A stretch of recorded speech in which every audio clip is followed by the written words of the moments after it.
से प्रेम रखता है, वो आज्ञा पालन करता है, जो तुझे बनाता है वो ना फल दे।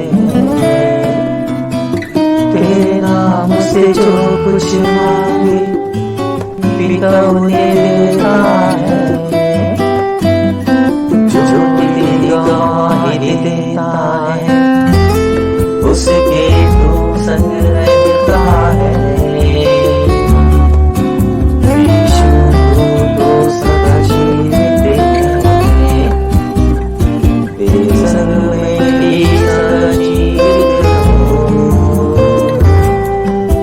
यीशु तो स्वर्ग में सोनी है, यीशु तो मेरा प्रभु मसीह है।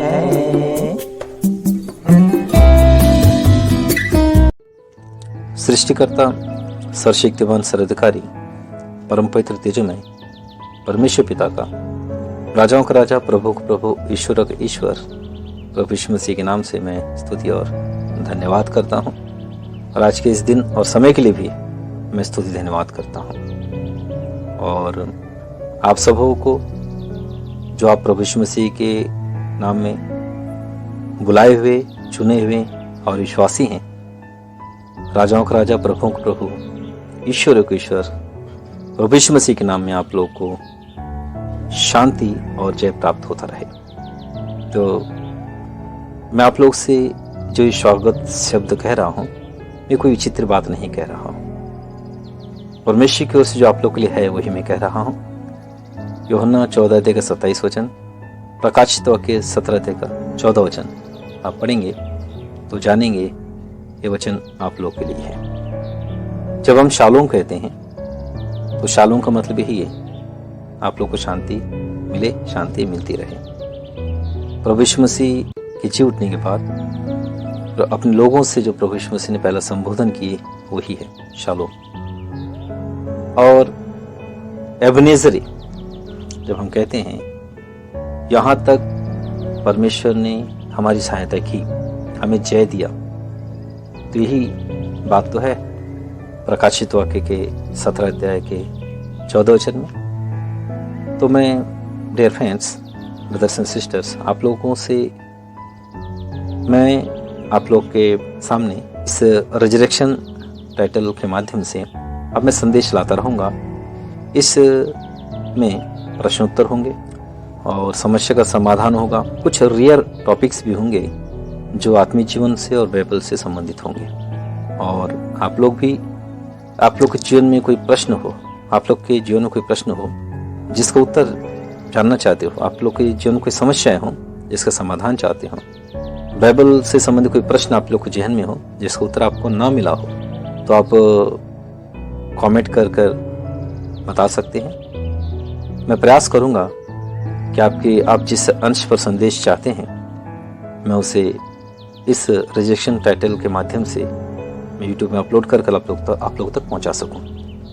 तो रिजेक्शन टाइटल के माध्यम से मैं आज के दिन पहला संदेश जो आप लोग के पास लेकर आया हूं वो प्रभु यीशु मसीह के जी उठने के बाद के संदर्भ के विषय में कहते हुए मैं बताऊंगा। तो इसके लिए आइए हम देखते हैं प्रेरितों कार्य का पहला अध्याय 3 से 11 वचन तक का। मैं आप लोग के लिए पढ़ रहा हूं, ध्यान दीजिए। उसने दुख उठाने के बाद बहुत से पक्के प्रमाणों से अपने आप को उन्हें जीवित दिखाया और 40 दिन तक वह उन्हें दिखाई देता रहा और परमेश्वर के राज्य की बातें करता रहा और उनसे मिलकर उन्हें आगे दी, यरूशलेम को न छोड़ो परंतु पिता की उस प्रतिज्ञा के पूरे होने की बाट जोते रहो जिसकी चर्चा तुम मुझसे सुन चुके हो। क्योंकि यूहन्ना ने तो पानी में बपतिस्मा दिया है, परंतु थोड़े दिनों के बाद तुम पवित्र आत्मा से बपतिस्मा पाओगे। अतः उन्होंने इकट्ठे होकर उससे पूछा, हे प्रभु, क्या तू इसी समय इस्राएल को राज्य फेर देगा? उसने उनसे कहा, उन समयों या कालों को जानना जिनको पिता ने अपने ही अधिकार में रखा है, तुम्हारा काम नहीं, परंतु जब पवित्र आत्मा तुम पर आएगा तब तुम सामर्थ्य पाओगे और इस यरूशलेम और सारे यहूदिया और समरिया में और पृथ्वी की छोर तक मेरे गवाह होंगे। यह कहकर वह उनके देखते देखते ऊपर उठा लिया गया और बादल ने उसे उनकी आंखों से छिपा लिया। उसके जाते समय जब वे आकाश की ओर ताक रहे थे तो देखो, दो पुरुष श्वेत वस्त्र पहने हुए उनके पास आ खड़े हुए और उनसे कहा, हे गलीली पुरुषों, तुम क्यों खड़े आकाश की ओर देख रहे हो? यही यीशु जो तुम्हारे पास से स्वर्ग पर उठा लिया गया है, जिस रीति से तुमने उसे स्वर्ग को जाते देखा है, उसी रीति से वह फिर आएगा। आमीन। प्रभु इन वचनों को हमारे ध्यान के लिए आशीष दें। तो मैं यहाँ पर तीसरे वचन और छठे वचन के विषय में कुछ कहना चाह रहा हूँ। तीसरे वचन क्या लिखा हुआ है? उसने दुख उठाने के बाद बहुत से पक्के प्रमाणों से अपने आप को उन्हें जीवित दिखाया और 40 दिन तक वह उन्हें दिखाई देता रहा और परमेश्वर के राज्य की बातें करता रहा। तो प्रभु यीशु मसीह चेलों को वो 40 दिन तक दिखाई देते रहे और अपने आप को पक्के प्रमाणों के साथ साबित किया कि वो जीवित हैं, फिर से जी उठे हैं और वो केवल आत्मा नहीं है, उसके मांस और लोहू है, हड्डी भी है। और थोमा से तो यहाँ तक बोले कि हाथ के छिद्र को देख और पांजर में हाथ डाल के देख, मैं वही हूँ। और जब और परमेश्वर के राज्य की बातें करने लगे कि परमेश्वर का राज्य कैसा कैसा स्थापित होगा, परमेश्वर के राज्य में और क्या क्या होगा या क्या क्या होना बाकी। तब उसी से संबंधित चेलों ने प्रश्न पूछा 6ठे वचन में। अतः उन्होंने इकट्ठे होकर उससे पूछा, हे प्रभु, क्या तू इसी समय इस्राएल को राज्य फेर देगा? जब परमेश्वर के राज्य की बात आई तो चेलों ने इस्राएल के राज्य के विषय में पूछ लिया।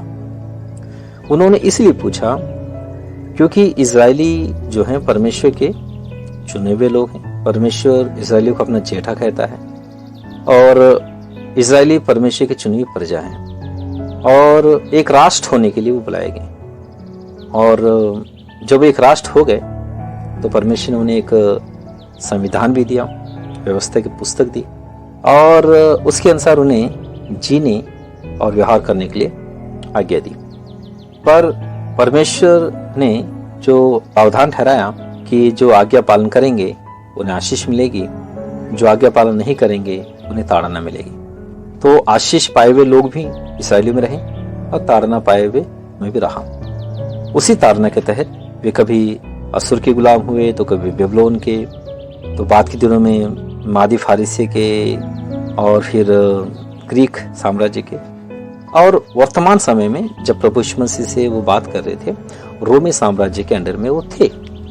तो उन्हें परमेश्वर की ओर से आशा थी और ताक भी रहे थे कि उन्हें उनकी गुलामी से छुड़ाए, क्योंकि उनको मालूम था परमेश्वर पक्का काम कर सकता है, एक बार पहले कर भी चुका है। बेबीलोन की गुलामी में जब वो गए थे 70 वर्षों के लिए, जब वो समय पूरा हुआ तो क्रूस राजा के द्वारा आगे निकला कि वे इज्जत के साथ पूरे लूट के सामानों के साथ फिर से वो यरूशलेम जाए, यरूशलेम नगर फिर से बसाए।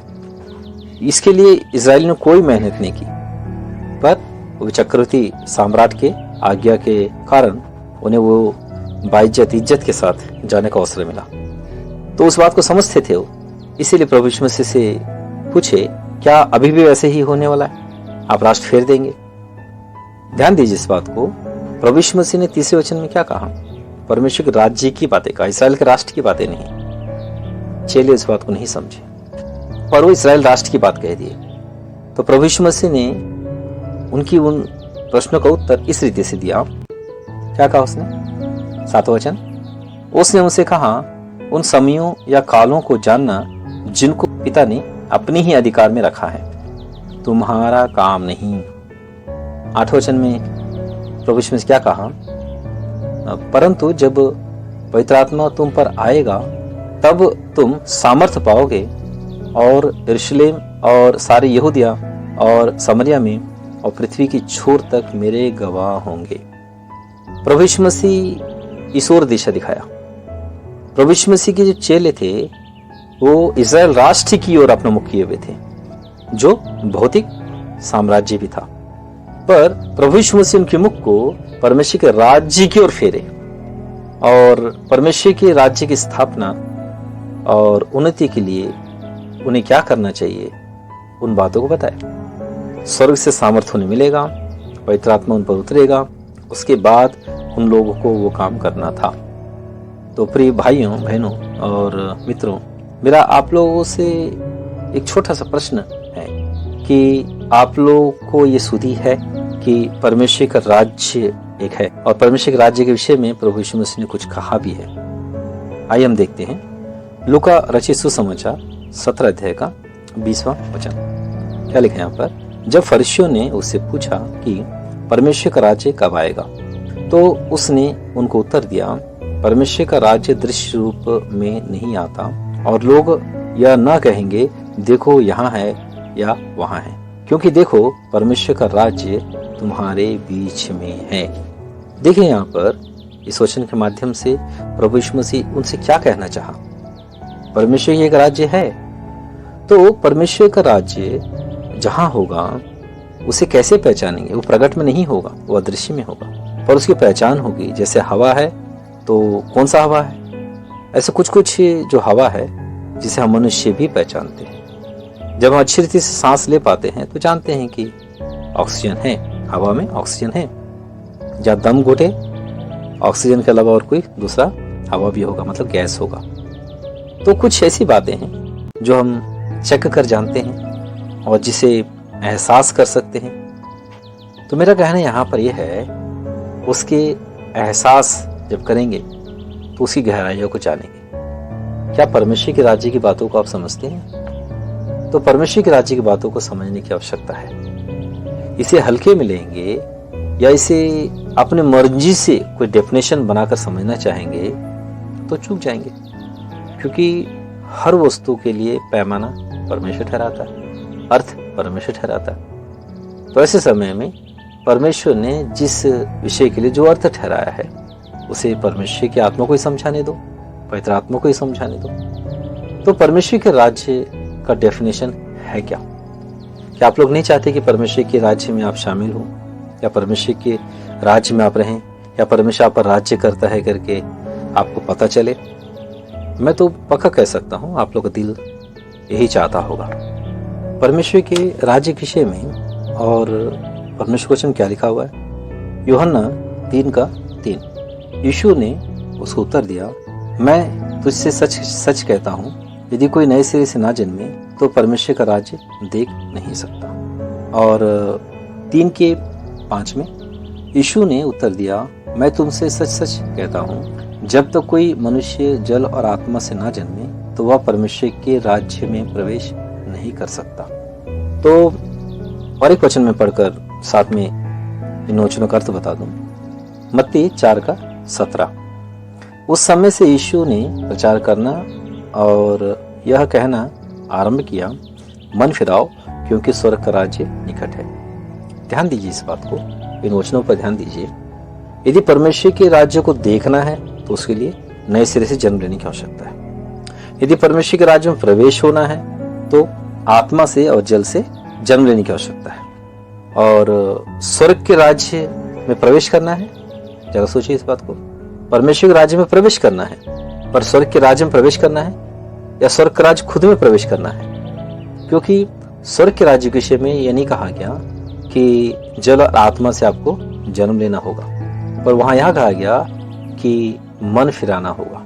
तो जैसे जैसे मन फिराएंगे पापों से, ऐसे विषयों से जो परमेश्वर की ओर से नहीं पर है परमेश्वर से संबंधित, संसार से सीखी, परंपराओं से सीखी, बाप दादों से सीखते आए, रीति रिवाज बना लिए और परमेश्वर से संबंधित उन विषयों का निर्णय करके उसका पालन लगातार करते हुए जी रहे हैं। तो उन विषयों से मन फिराने की आवश्यकता है।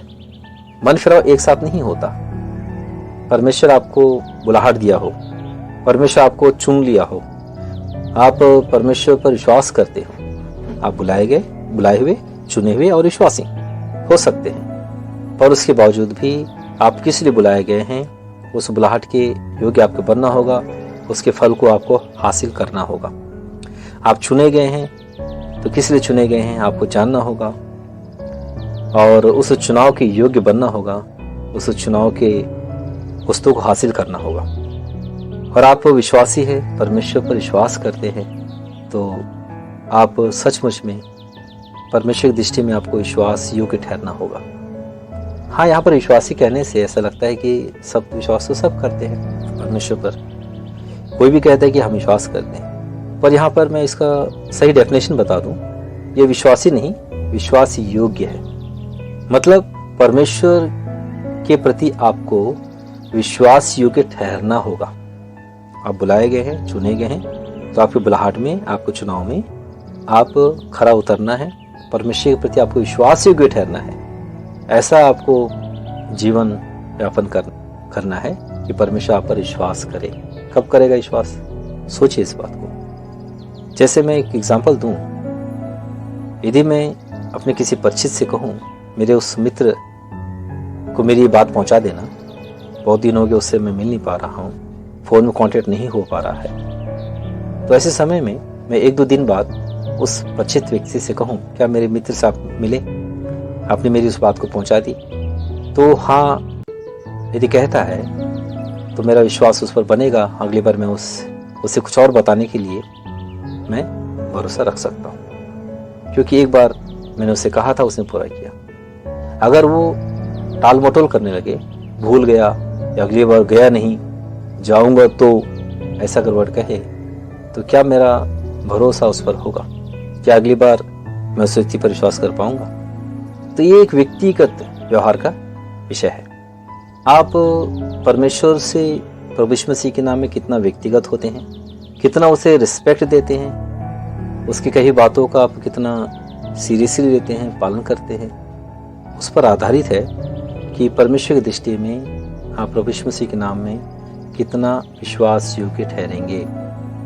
प्रिय भाई बहनों, मित्रों, आप लोग से मेरा कहना ये है कि इन बातों पर आप गौर कीजिएगा। और रही बात मैं जिस टॉपिक उठाया हूँ, इसके विषय में मैं सब कुछ एक ही संदेश में नहीं कह सकता। मैं थोड़ा थोड़ा करके इस संदेश के विषय में आगे मैं कहता रहूँगा। बस इस बात को ध्यान रखिए, ये रिजरेक्शन से संबंधित विषय है। प्रभु यीशु मसीह के जी उठने का भी संबंध इससे है। प्रभु यीशु मसीह के नाम में, प्रभु यीशु मसीह के जो अनुसरण करने वाले लोग हैं, पवित्र आत्मा पाने से संबंधित विषय में है। परमेश्वर की पूरी सुरक्षा, सहायता, आशीष एक व्यक्ति कैसे पाए, उस विषय में है। तो फाइनली आखिरी में एक बात कहना चाह रहा हूँ। बहुत सारे प्रश्न मसीह लोगों के अंदर भी रहते हैं। जब वो संसार की ओर देखते हैं, दुर्घटनाओं के विषय में सोचते हैं, क्योंकि मसीह लोग भी मारे जाते हैं एक्सीडेंट में, बीमारियों में, दुर्घटनाओं में, मनुष्यों के द्वारा किए जाने वाले अत्याचारों में वो पिसते भी हैं। तो ऐसा लगता है कि कोई भेद फर्क नहीं है, चाहे वो कोई मसीही हो चाहे गैर मसीह हो, सबकी एक दशा होती है। तो ऐसे समय में फिर परमेश्वर पर स्पेशली विश्वास करने, उसका अनुसरण करने, उसकी आज्ञा का पालन करने से क्या फायदा, ऐसा लग सकता है। पर ध्यान रखिए इस बात को, कुछ कुछ संसारी कहावतें भी हैं। दूर के ढोल सुहाने लगते हैं, या दूर से दिखने वाला पहाड़ चिकना लगता है। क्या ये वास्तविक नहीं लगते? ये कहावतें है ना? तो ऐसे समय में परमेश्वर के वचन के विषय में आप दूर से अंदाज कैसे लगा सकते हैं, या परमेश्वर के विषय में, या परमेश्वर की मनसा के विषय में कैसे समझ सकते हैं? आप बिल्कुल नहीं समझ पाएंगे। इसीलिए आपको अगर अनुभव से जानना इन सारी बातों को, ये जरूरत है। परमेश्वर द्वारा आप बुलाए गए हैं तो आप बुलाहट को समझें, परमेश्वर द्वारा चुने गए हैं तो चुनाव को समझें। आप परमेश्वर के प्रति विश्वास योग्य ठहरना चाहते हैं तो उसके लिए यत्न करें। तो मैं यहाँ पर ये कहना चाह रहा हूँ कि ध्यान दीजिए इस बात को, शमूएल भविष्यवक्ता के जीवन के विषय में, कि वो एक ऐसे राज्य में था जहाँ का राजा साउल दुष्ट हो चला था, दुष्ट आत्मा से ग्रसित था। शाऊल के द्वारा शमूएल की हत्या हो सकती थी, पर शमूएल कहीं भागा नहीं, वो इस्राएल में ही रहा, पर उसके जीवन काल भर सुरक्षित रहा। दूसरा, दाऊद, उसके पीछे तो शाऊल पड़ ही गया था। शाऊल के हाथों कभी भी दाऊद मर सकता था। शाऊल से बचने के लिए जंगल में गया, पर क्या वो दाऊद मर गया? उसको पढ़िए ध्यान से और सोचिए भी। सिर्फ वो जितना आप कभी पढ़ चुके हों पुरानी बात याद कर कर कल्पना मत कीजिए, या किसी फिल्म को डेविड के नाम से, शाऊल के नाम से कोई फिल्म देखी हो, उस पर आप कल्पना मत कीजिए, अंदाज मत लगाइए। बाइबल में से ही पढ़िए कि राजा होने के लिए दाऊद का अभिषेक परमेश्वर ने शमूएल की तरह कराया था, पर उसके लिए क्यों जंगल में भागना पड़ा, क्यों उसे दुख और कष्ट सहने पड़े?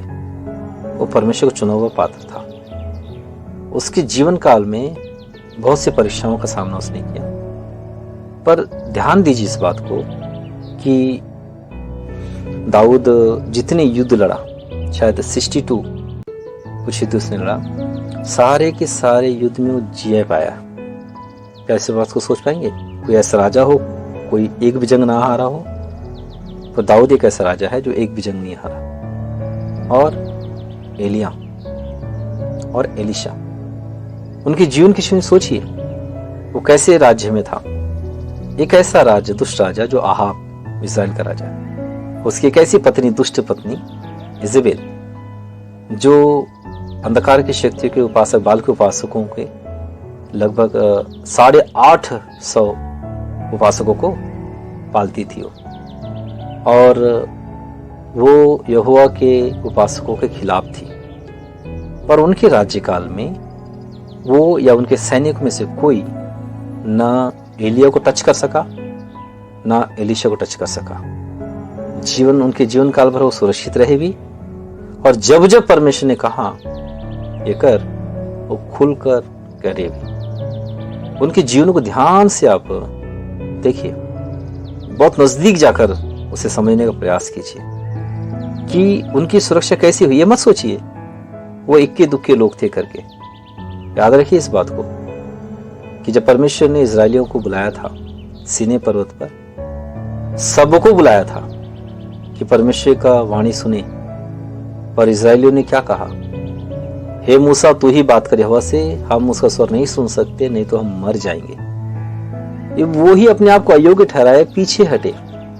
बुलाहट सबके लिए थी। तो आप उन इस्राएलियों के समान जो मूसा को आगे करके खुद पीछे चले गए, क्या आप पीछे हटना चाहते हैं? या आप परमेश्वर की बुलाहट को ध्यान में रखकर आप आगे बढ़ना चाहते हैं? मैं सच कहता हूं, आप लोग आगे बढ़ेंगे तो इन दास भक्तों की, जिनकी मैं जिक्र कर रहा हूं, उनकी जैसी सुरक्षा हुई वैसे आप लोग की सुरक्षा होगी।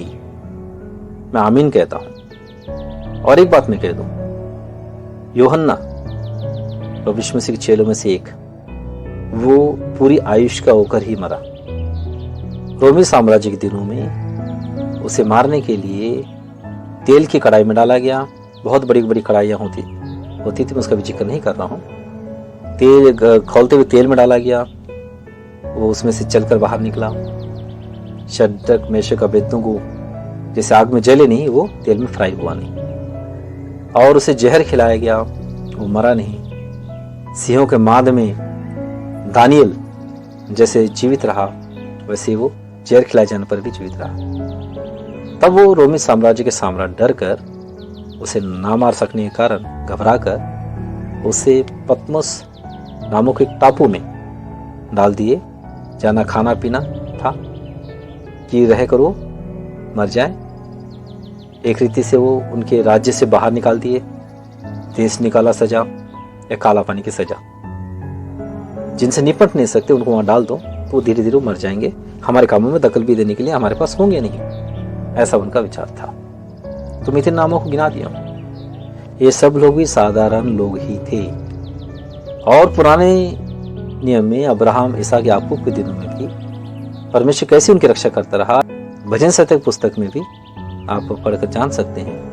उनके विषय में लिखा है कि मेरे दासों को मत छुओ, परमेश्वर कहा करता था। तो ये कुछ कुछ चुने हुए लोग ही हैं, इसीलिए उनके साथ ऐसा हो गया। तो मैं कहता हूँ आप लोग चुने हुए लोग हैं, आप उस चुनाव से अलग मत कीजिए, बस उस चुनाव की वस्तु को हासिल करने का प्रयास कीजिए, और तो आप जानेंगे प्रैक्टिकली परमेश्वर कैसा व्यवहार करता है। आज के लिए बस इतना ही।